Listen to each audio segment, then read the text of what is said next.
আসসালামু আলাইকুম গাইস, আশা করি সবাই ভালো আছেন। আলহামদুলিল্লাহ আমি অনেক ভালো আছি।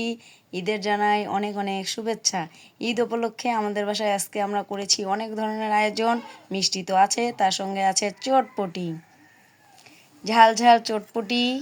দেখুন অনেক ইয়ামি হয়েছে, একদম মুখে দিলেই যেন গলে যায় এভাবে রান্না করেছি। অল্প সময়ের কারণে আমি আপনাদেরকে পুরো রান্নাটা দিতে পারিনি, কিন্তু দেখুন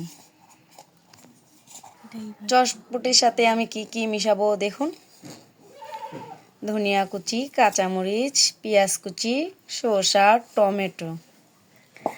আর চটপটির সাথে যদি না থাকে তেঁতুল, তাহলে কেমন লাগে? একদমই ফাঁকা ফাঁকা। তার সঙ্গে আমাদের আছে তেঁতুল টক। টকটা অনেক ইয়ামি হয়েছে, অবশ্য দেখে বুঝতে পারতেছেন। চটপটির সাথে আছে ফুচকা। ফুচকা না থাকলে চটপটি একদমই ফাঁকা। এখন আমরা চটপটিটাকে মিক্সড করব। এখন চটপটিতে দিয়ে দিব আমি শসা। শসা দিয়ে দিচ্ছি আমি কাঁচামরিচ কুচি। যে যেরকম ঝাল পছন্দ করেন গাইস ওরকম দিবেন। সঙ্গে দিচ্ছি কাঁচা পেঁয়াজ, দিচ্ছি ধনিয়া পাতার কুচি। এখন আমি এটাকে সুন্দর করে মিক্সড করে নিব। সঙ্গে চাট মশলা আমি দিয়ে দিয়েছি।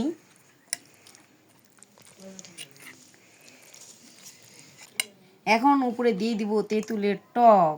যে যেরকম টক পছন্দ করেন গাইস অতটুকু দিবেন। আমি তো টক খুব পছন্দ করি, আমার টক ফেভারিট। টক দিয়ে দিলাম। এখন দিয়ে দিব কাপড়।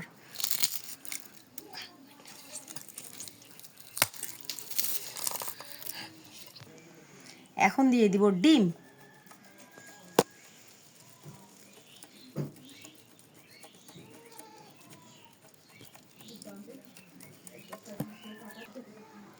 এখন দিয়ে দিব তার উপরে একটু করে টক। গাইস কেমন হয়েছে আমার চটপটিটা অবশ্যই কমেন্টে জানাবেন।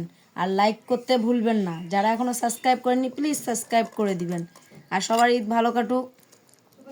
এখন আমরা টেস্ট করব। এখন আমার 2 মেয়ে টেস্ট করে বলবে কেমন হয়েছে। আম্মু খাও।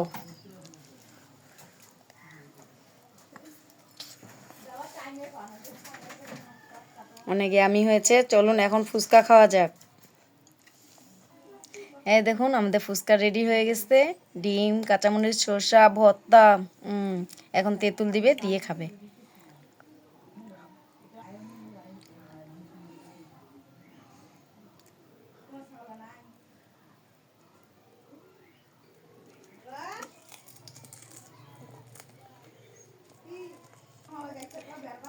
দেখুন আমাদের ভিডিওটি যদি আপনাদের ভালো লেগে থাকে তো অবশ্যই কমেন্টে জানাবেন ভিডিওটা আমার কেমন লেগেছে। দেখা হবে নেক্সট কোনো এরকমের রান্না একটি ভিডিও নিয়ে আপনাদের সামনে হাজির হব। ততক্ষণের জন্য খোদা হাফেজ, ভালো থাকবেন।